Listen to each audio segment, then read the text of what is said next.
Have you ever shared your whole story as a teen dad with any of the family members? I haven't really talked about it like in depth. This will be like my first time, I guess, sharing it to you. So honored. Yeah. I hope you're ready. Okay. Let's fix the camera. Okay, I think that's good. You can edit that out. When did you start getting into relationships? I think I started getting into relationships around I think junior high. But I think elementary, like 6th grade, I started having crushes. I think my first relationship was in 7th grade.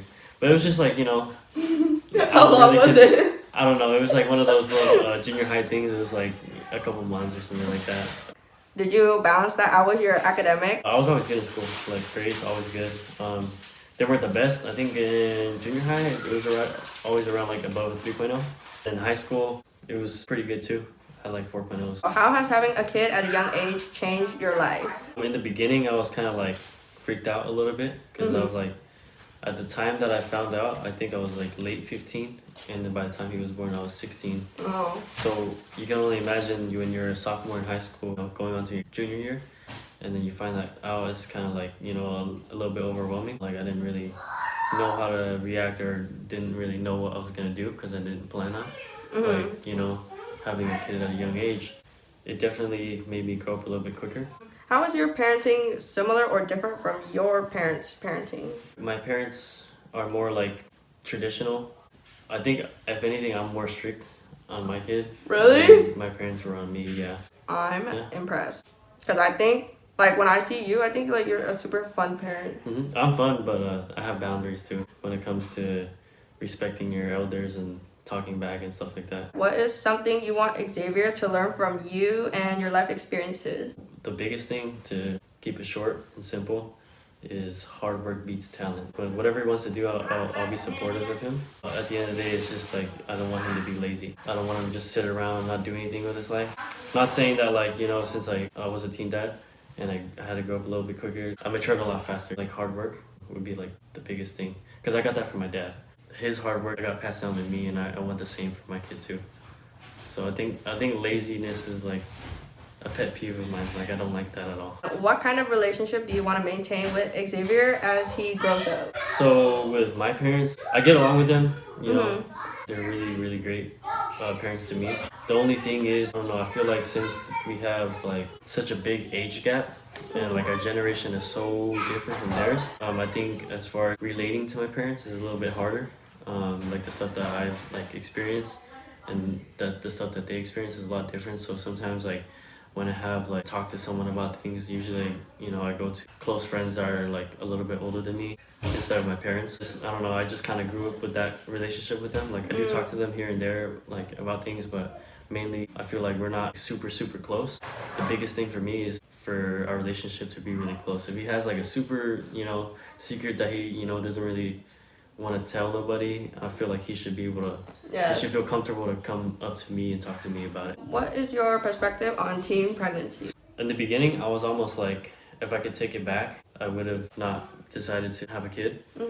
But now that I think of it, I don't regret it because of like how far I've grown as a person. Because for sure, hey Xavier. You want to say hi? That's Xavier right there.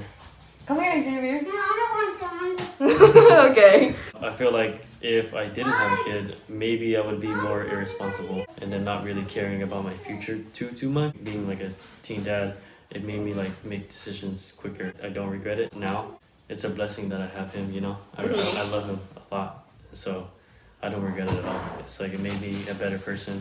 So then like at this point, like you weren't even considering a regular 4-year. Actually, during the time that I found out, I still wanted to pursue like college.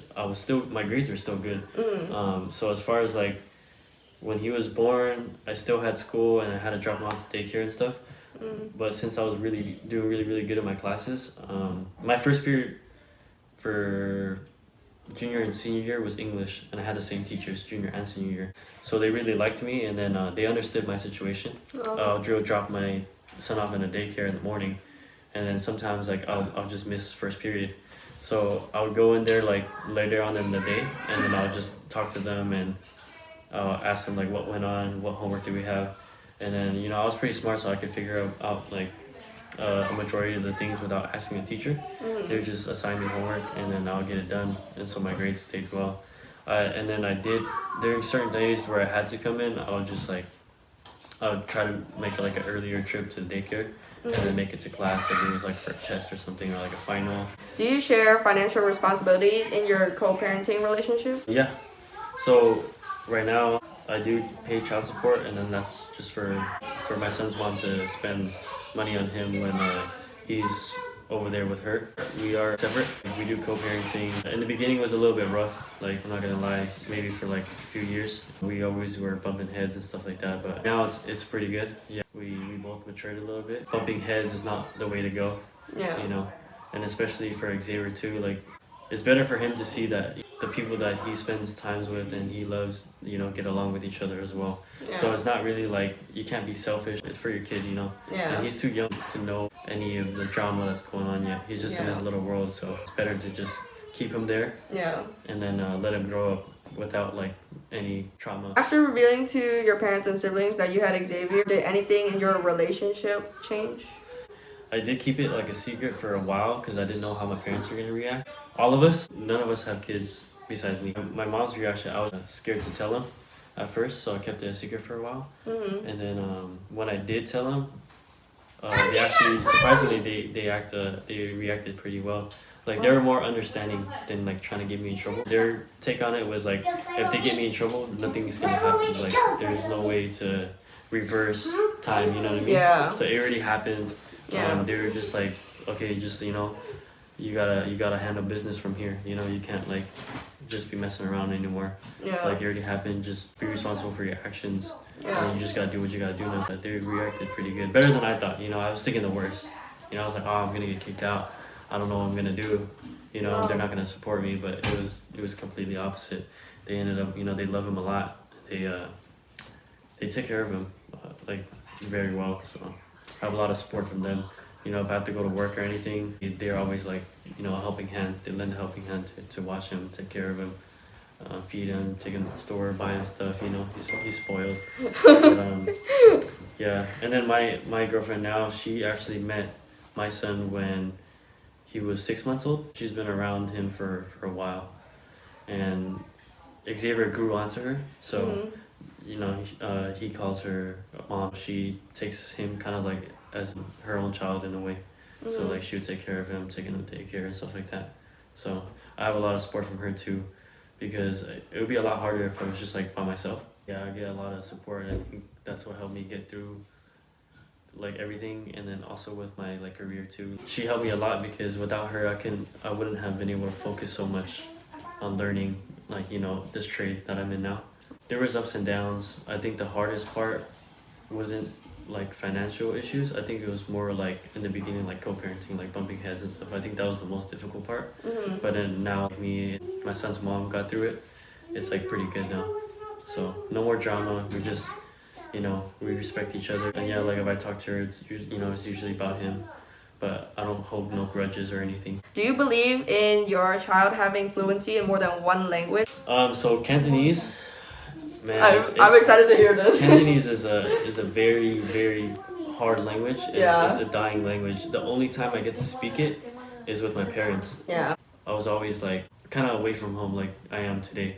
Like I leave in the morning before my parents wake up, and I come back sometimes my parents are asleep. And when you do speak to your parent, it's only that little bit of Cantonese that I speak with them. So it's super hard to keep it because no one outside of my family that I know of speaks Cantonese. Anybody that's Chinese, it's very likely that they speak Mandarin instead of Cantonese. I think Xavier, I don't speak Cantonese to him because I mean, I struggle myself too, you know. I'm not too bad at it, but I know enough to get around with like a simple conversation. Full-on conversation, I think is a lot more difficult. I think Spanish is better for him to learn anyways. I mean, it's cool if you could pick up Cantonese, but Spanish is a more spoken language. I don't know Spanish, but my girlfriend, she's Mexican, so she speaks fluent Spanish, and then his mom, she speaks Spanish. I think he's gonna pick up Spanish over Cantonese because it's just way more common. Thank you for doing the interview with me. You're very welcome.